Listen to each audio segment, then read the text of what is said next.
Hello everyone, welcome to study Indian. इस video में हम इंडियन पॉलिटी को स्टार्ट करने वाले हैं, वो भी लक्ष्मीकांत बुक के साथ। और इसमें हम जो है सबसे फर्स्ट चैप्टर आज इस बुक का पढ़ने वाले हैं, जिसका नाम है ऐतिहासिक पृष्ठभूमि, हिस्टोरिकल बैकग्राउंड। ये चैप्टर बहुत ही इम्पॉर्टेंट है। और क्या क्या होता है कि इस चैप्टर को इस तरीके से इस बुक में लिखा गया है कि कई रीडिंग्स के बाद भी कुछ समझ में नहीं आता है, चीज़ें बहुत ही आगे पीछे हो जाती हैं। और दूसरे टर्म में ये क्या है कि ये चैप्टर बहुत ही ज़्यादा इम्पॉर्टेंट है। और इम्पॉर्टेंट होने के साथ साथ ही क्या होता है कि हर एक एग्ज़ाम्स में इस चैप्टर से एक क्वेश्चन होते हैं, चाहे वो यूपीएससी का एग्ज़ाम क्यों ना हो, या state PCS, BPSC, UP PCS, या बीएसएससी सीजीएल, या एसएससी सीजीएल हो जाए, या कोई भी वनडे एग्ज़ाम्स होते हैं, उसमें जो इसमें जो भी एक्ट्स दिए गए हैं वो काफ़ी इम्पॉर्टेंट है। और इस एक्ट्स को हम लोग बहुत ही जो है आसान भाषा में और बहुत ही टू द पॉइंट, सिर्फ जो काम की बातें हैं, जहां से आपका क्वेश्चन फंसता है, हम उसी चीज़ों को कवर करने वाले हैं अपने ढंग से।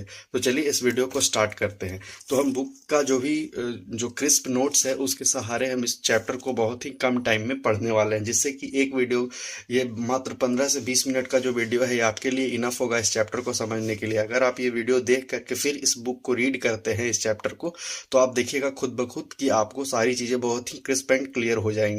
तो चलिए स्टार्ट करते हैं। जो देखिए, सबसे पहला जो है कि हिस्टोरिकल बैकग्राउंड, इस चैप्टर का नाम है, ये पहला चैप्टर है, यानी कि ऐतिहासिक पृष्ठभूमि। अब इसे ऐसा ऐतिहासिक पृष्ठभूमि इसलिए कहा जा रहा है क्योंकि अगर देखा जाए तो हम लोग ये जो चैप्टर है, ये जो हिस्ट्री और जो इंडियन पॉलिटी है, उन दोनों को जोड़ने की एक कड़ी है। यानी कि जहाँ पे हमारी हिस्ट्री खत्म होती है और जहाँ से हमारी जो पॉलिटी है वो उसकी शुरुआत होती है, तो उन दोनों को जोड़ने के लिए ये जो चैप्टर है, ये उसका सहारा लिया गया है इंडियन पॉलिटी को स्टार्ट करने के लिए।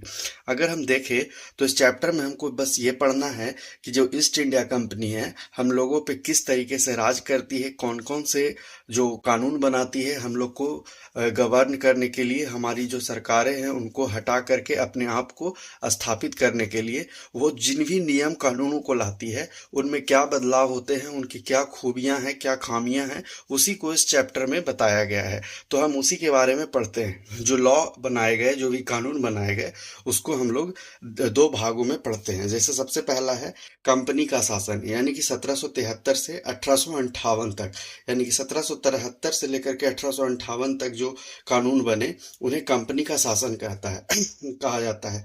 दूसरी तरफ देखा जाए तो ताज का शासन, यानी कि इस समय पे डायरेक्टली जो है वो ब्रिटेन जो है हम लोग के ऊपर, जो ब्रिटेन की रानी या राजा होते थे, वो डायरेक्टली गवर्न करने लगते हैं इंडिया को। तो उस समय के बाद जो कानून बनाए गए, उन्हें हम लोग 1858 से लेकर के आज़ादी तक 1947 तक जो कानून बने उसको पढ़ते हैं। जैसे कि आप देख सकते हैं, कंपनी का शासन में हम लोग जब सबसे पहले स्टार्ट करेंगे, ये पार्ट फर्स्ट में हम लोग सिर्फ इस पार्ट को पढ़ लेंगे, जिसमें हम लोग देख रहे हैं कि 8 लॉज है। इन 8 लॉज में भी कुछ लॉ बहुत ही इंपॉर्टेंट है, जिससे हमेशा क्वेश्चन पूछे जाते हैं। तो चलिए शुरू करते हैं। फर्स्ट ऑफ ऑल देखा जाए तो हम लोग कंपनी के शासन में जो पहला एक्ट है 1773 का रेगुलेटिंग एक्ट है, उसको पढ़ते हैं। सबसे पहले देखिए, ईस्ट इंडिया कंपनी जो है क्या करती है कि इस लॉ के द्वारा ईस्ट इंडिया कंपनी, यहाँ पे ईआईसी जो है वो ईस्ट इंडिया कंपनी को रिप्रेजेंट कर रहा है, तो ईस्ट इंडिया कंपनी के कार्यों को मान्यता मिलती है। सबसे पहली बार जो है यहाँ पे जो ब्रिटेन की गवर्नमेंट है, ईस्ट इंडिया कंपनी को मान्यता देती है भारत में इसके प्रशासनिक और राजनीतिक कार्य के लिए। फिर क्या होता है कि यहाँ पे उसके जो 3 प्रेसिडेंसी होती है, बंगाल, मद्रास और बम्बई, तो वहाँ पे क्या होता है कि हर एक जगह पे अपना एक गवर्नर होता है। तो इस एक्ट के द्वारा क्या किया जाता है कि बंगाल का जो गवर्नर होता है, बंगाल के गवर्नर को बंगाल के गवर्नर जनरल बना दिया जाता है, यानी कि उसके पद को पद नाम बदल दिया जाता है और क्या कर दिया जाता है, बंगाल का गवर्नर जनरल बना दिया जाता है। और ये 4 सदस्यीय कार्यकारी परिषद भी इसके मदद के लिए गठन कर दिया जाता है। जो पहला बंगाल का गवर्नर जनरल है वो है कौन है, वो है वॉरेन हेस्टिंग। फर्स्ट बंगाल के जो गवर्नर हुए इस एक्ट के बनने के बाद, वो वॉरेन हेस्टिंग हुए। यानी कि आपसे क्वेश्चन पूछता है कि बंगाल का पहला गवर्नर जनरल कौन है, तो वॉरेन हेस्टिंग है। फिर उसके बाद क्या होता है कि इसी एक्ट के द्वारा मद्रास और बम्बई के जो गवर्नर होते हैं वो इसके अंडर में आ जाते हैं, यानी कि जो बंगाल का गवर्नर जनरल होता है उसी के अंडर में मद्रास और बम्बई के गवर्नर जनरल भी आ जाते हैं इसी के अधिकार क्षेत्र में। फिर इसी एक्ट से क्या होता है कि कलकत्ता में एक उच्चतम न्यायालय की शुरुआत होती है, उच्चतम न्यायालय की स्थापना होती है। और इसके जो पहले जज होते हैं, जो उनका नाम है इलीजा इम्पे, और यहाँ पे एक मुख्य न्यायाधीश और 3 अन्य न्यायाधीशों की नियुक्ति होती है। फिर उसके बाद देखा जाए तो इस एक्ट के द्वारा कंपनी के कर्मचारियों को निजी व्यापार प्रतिबंधित कर दिया गया और भारतीयों से उपहार व रिश्वत भी लेना मना कर दिया गया। जैसा कि होता क्या था कि ईस्ट इंडिया कंपनी जो है ब्रिटेन की, भारत में सिर्फ उसी को भारत में व्यापार करने की इजाजत दी गई थी और किसी भी प्राइवेट बिजनेसमैन को या किसी भी प्राइवेट आदमी को, ब्रिटेन के कोई आदमी को बिजनेस करने का अधिकार नहीं था। तो धीरे धीरे क्या हुआ कि जो कंपनियों के निजी व्यापारी थे वो अपना पर्सनल बिजनेस करने लगे थे इंडिया में आने के बाद। इसीलिए उनके जो कंपनी के जो कर्मचारी वर्कर्स होते हैं, उनके निजी व्यापार, पर्सनल जो उनका कुछ होता था अगर बिजनेस, तो उसको बंद कर दिया गया।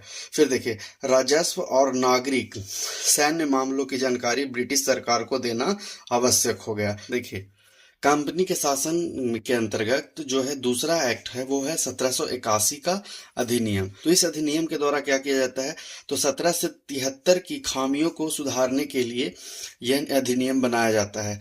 इसमें क्या किया जाता है, तो गवर्नर जनरल और उसके काउंसिल को सर्वोच्च न्यायालय से मुक्ति दे दी जाती है। यानी कि गवर्नर जनरल जो होता है उसको क्या किया जाता है कि जो सुप्रीम कोर्ट बना था उसके अंदर उसकी कोई सुनवाई नहीं हो सकती है, यानी कि उस पर कोई केस नहीं किया जा सकता है। जो गवर्नर जनरल है वो सुप्रीम कोर्ट के बाहर है।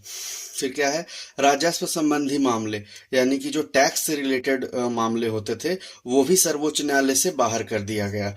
और फिर थर्ड में इसमें क्या किया गया कि प्रांतीय न्यायालय की अपील जो होती है, यानी कि जो छोटे न्यायालय होते हैं उनकी अपील सुप्रीम कोर्ट यानी कि सर्वोच्च न्यायालय में ना होकर के गवर्नर जनरल के यहाँ होने लगी, यानी कि की जाने लगी। इसमें ये व्यवस्था की गई।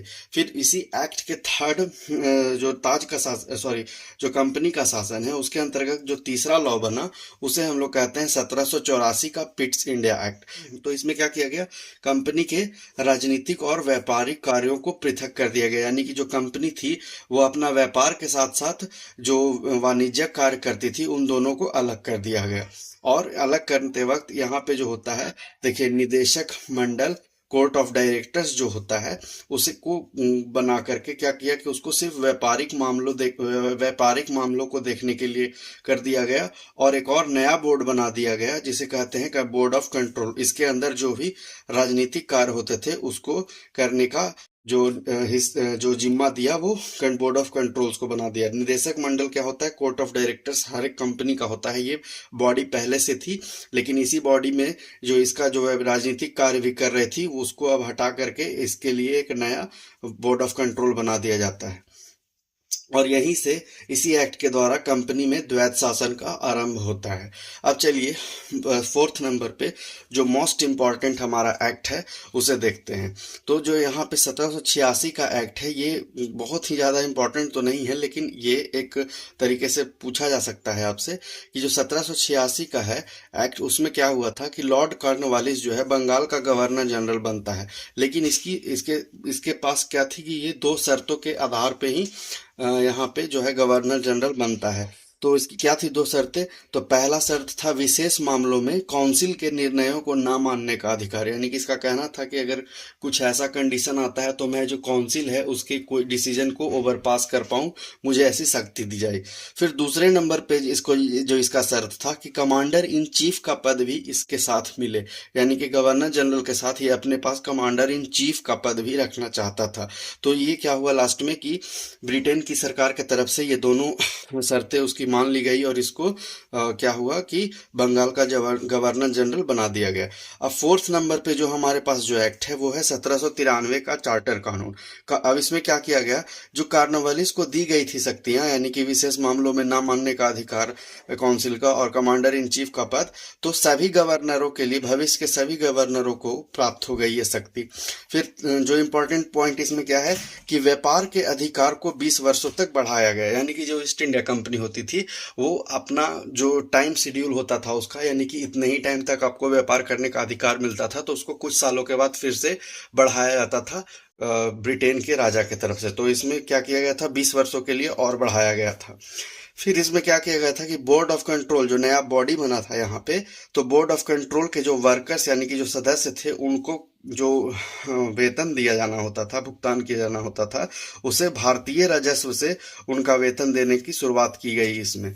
अब चलिए हम लोग, सॉरी ये फिफ्थ लॉ है, सॉरी जो छठे नंबर का कानून बनाया गया था इस एक्ट के तहत, उसे हम लोग कहते हैं चार्टर कानून 1813, चार्टर्ड एक्ट ऑफ 1813। ये काफ़ी इंपॉर्टेंट है, इसमें जो बातें दी गई हैं वो काफ़ी ज़्यादा इंपॉर्टेंट है और कई सारे एग्जाम्स में पूछे जाते हैं। तो सबसे पहला पॉइंट इसमें क्या है कि कंपनी के व्यापार अधिकार को समाप्त कर दिया गया। जैसा हम लोग पीछे देखा था कि कंपनी को हर बार कुछ सालों के बाद उसका जो लाइसेंस है भारत में व्यापार करने का उसे बढ़ाया जाता था, लेकिन इस एक्ट में क्या किया गया कि कंपनी के व्यापार अधिकार को बिल्कुल खत्म कर दिया गया। लेकिन यहाँ पे ध्यान देने वाली बात है कि कंपनी के व्यापार के एकाधिकार को तो खत्म किया गया, लेकिन सिर्फ चाय के व्यापार और चीन के साथ का जो व्यापार होता है इसे छोड़कर, यानी कि जो कंपनी है वो चाय का व्यापार कर सकती थी और चीन देश से व्यापार कर सकती थी। अच्छा, व्यापार कंपनी के व्यापार अधिकार को समाप्त करने का मतलब है कि जो ब्रिटेन की जो ईस्ट इंडिया कंपनी है उसे सिर्फ अब व्यापार करने का जो एकाधिकार है वो खत्म किया गया है। लेकिन इसके साथ क्या है कि जो नए जो बिजनेसमैन हैं जो ब्रिटेन से इंडिया में व्यापार करना चाहते हैं, अब उनके लिए भी इंडिया के बाजारों को खोल दिया गया है ब्रिटिश ईस्ट इंडिया कंपनी के साथ साथ। और यहाँ पे इनका जो व्यापार एकाधिकार था, अधिकार नहीं, व्यापार एकाधिकार, एकाधिकार कहने का मतलब जो मोनोपोली थी उनकी कि वही सिर्फ इंडिया में ब्रिटेन के तरफ से इंडिया में व्यापार कर सकते हैं, उस मोनोपोली को खत्म कर दिया गया था। और जो भी प्राइवेट जो बिजनेसमैन थे वो ब्रिटेन के, उनको व्यापार इंडिया में करने को अलाउ कर दिया गया था। लेकिन जो एकाधिकार मोनोपोली बनाई रखी कंपनी ने वो क्या था, चाय का व्यापार जो होता है वो सिर्फ ईस्ट इंडिया कंपनी ही कर सकती थी और चीन के साथ जो भी ट्रेड होता था उसको ही सिर्फ ईस्ट इंडिया कंपनी कर सकती थी। इन दोनों चीजों को बरकरार रखा गया था। फिर देखिए थर्ड में क्या है कि ब्रिटेन के राजा की प्रभुता प्रकट की गई भारत में। फिर फोर्थ पॉइंट पर हम लोग इसमें देखते हैं तो ईसाई मिशनरी भारत के लोगों को प्रबुद्ध करने के लिए यहाँ पे आए, यानी कि बहुत से जो क्रिश्चियंस जो हैं वो भारत में आते हैं और यहाँ पे लोगों को धर्म परिवर्तन के लिए जो है प्रचार प्रसार करने के लिए आते हैं। तो उसी को यहाँ पे बताया गया है कि इस ईसाई मिशनरी भारत में भारत के लोगों को प्रबुद्ध करने के लिए आते हैं। फिर फिफ्थ में पॉइंट में यहाँ पे है कि इसी एक्ट के द्वारा भारत में पश्चिमी शिक्षा का प्रचार आरंभ हुआ था, यानी कि जो भी वेस्टर्न एजुकेशन है वो इसी एक्ट के द्वारा यहाँ पे लाया गया था। फिर आगे देखते हैं तो जो स्थानीय सरकार यानी कि जो यहाँ के जो राजा महाराजा हुआ करते थे उनको क्या किया गया कि भारतीय लोगों पर कर लगाने के लिए अधिकृत किया गया और कर न देने पर उन्हें दंड देने का प्रावधान किया गया। अब देखिए सेवंथ जो लॉ है हमारा वो है 1833 का चार्टर कानून, ये जो है चार्टर्ड एक्ट ऑफ 1833। अब इसमें क्या क्या इंपॉर्टेंट बात है वो हम देखते हैं। देखिए तो बंगाल के गवर्नर जनरल को भारत का गवर्नर जनरल बना दिया गया, यानी कि हम लोगों ने देखा था कि पिछला जो 1773 का रेगुलेटिंग एक्ट था उसमें जो है बंगाल के गवर्नर को बंगाल का गवर्नर जनरल बनाया था। और पहले गवर्नर जनरल कौन थे बंगाल के, उसे आप कमेंट में बताएंगे। अब देखिए यहाँ पे जो है 1833 के चार्टर एक्ट के बाद बंगाल के जो गवर्नर जनरल हैं उनका नाम बदल करके अब क्या कर दिया गया था, भारत का गवर्नर जनरल बना दिया गया था। और इसमें क्या किया गया था कि जो सभी शक्तियां जो भी राजनीतिक प्रशासनिक सैन्य शक्तियां थी वो पूरी शक्तियां जो हैं गवर्नर जनरल के अंदर दे दी गई और ब्रिटिश भारत का जो भी इलाका था उन सभी को इनके कब्जे में कर दिया गया, यानी कि वन एंड ओनली जो सबसे मोस्ट पावरफुल पद इंडिया में बनाया गया था वो बनाया गया था भारत का गवर्नर जनरल। फिर थर्ड में देखते हैं तो पहले लॉर्ड विलियम बैटिंग इसके जो पहले भारत के पहले गवर्नर जनरल जो बने वो कौन बने थे, तो लॉर्ड विलियम बैटिंग बने। ये काफी इंपॉर्टेंट हो जाता है। किस एक्ट के द्वारा भारत के गवर्नर जनरल पद बनाया गया, तो 1833 पहले भारत के गवर्नर जनरल कौन बने, तो लॉर्ड विलियम बैटिंग बने। अब इस एक्ट में क्या किया गया कि मद्रास और बंबई के गवर्नरों की विधायिका शक्ति से उन्हें वंचित कर दिया गया। यानी कि अब जो है जो दो प्रेसिडेंसियां थी ईस्ट इंडिया कंपनी की, मद्रास और बंबई में जो गवर्नर थे उनको विधायी शक्ति से वंचित कर दिया गया, यानी कि उनके पास अब जो पावर है और भी कम हो गई। फिर फोर्थ में देखते हैं तो ईस्ट इंडिया कंपनी को समाप्त कर दिया गया, और ये काफी इंपॉर्टेंट लाइन हो जाती है कि ईस्ट इंडिया कंपनी को किस एक्ट के द्वारा समाप्त कर दिया गया, तो वो 1833 का चार्टर्ड कानून था। अब हम लास्ट पॉइंट इसमें देखते हैं तो इस एक्ट में क्या किया गया था, सिविल सेवकों के भर्ती के लिए खुली प्रतियोगिता का प्रयास इसमें किया गया था, लेकिन ये प्रयास पूरी तरीके से सफल नहीं हो सका, क्योंकि जो बोर्ड ऑफ कंट्रोल जो बॉडी थी उसके विरोध के कारण इसे समाप्त कर दिया गया था इस लॉ को। अब चलिए इसका जो लास्ट हमारे पास एक्ट है वो है 8 नंबर का, वो है 1853 का चार्टर्ड अधिनियम, चार्टर्ड एक्ट ऑफ 1853। देखिए गवर्नर जनरल, अब इसमें क्या पहला पॉइंट है, तो गवर्नर जनरल के परिषद के विधायी एवं प्रशासनिक कार्यों को अलग कर दिया गया, यानी कि जो इनका विधायी कार्य था और प्रशासनिक कार्य था उनको अलग अलग कर दिया गया। जो छह लोगों की परिषद बनाई गई थी उनमें से क्या कुछ लोग जो है प्रशासनिक कार्य करते थे और कुछ लोग विधायी कार्य करते थे, और इसके लिए 6 नए पार्षद जोड़े गए जो विधान पार्षद कहलाए। और ये जो दोनों अलग अलग बॉडी थी ये छोटी संसद की तरह इसमें काम करती थी। अब देखिए इसका एक इम्पॉर्टेंट पॉइंट है कि सिविल सेवकों के चयन के लिए खुली प्रतियोगिता भारतीय नागरिक के लिए भी खोल दिया गया, यानी कि जो सिविल सेवकों की जो चयन थी उसमें पहले भारतीय भाग नहीं ले सकते थे, लेकिन इस एक्ट के द्वारा भारतीयों को भी इसमें शामिल होने के लिए बोल दिया गया। और 1854 में मैकाले समिति की नियुक्ति की गई सिविल सेवकों के चयन के लिए बोर्ड बनाने में। और देखिए जो 6 नए पार्षद जोड़े गए थे वो उनका जो चुनाव होना था उनमें से 4 का चुनाव बंगाल, बंबई और मद्रास एवं आगरा से हुई थी। तो कुल मिलाकर के जो फर्स्ट हमारा पार्ट है वो कंप्लीट होता है। इस वीडियो के सेकंड पार्ट में हम लोग ताज के शासन के अंतर्गत जो भी लॉज बनाए गए हैं, ये सारे जो 7 लॉज हैं उसको हम लोग नेक्स्ट वीडियो पार्ट 2 में पढ़ेंगे। Thank you.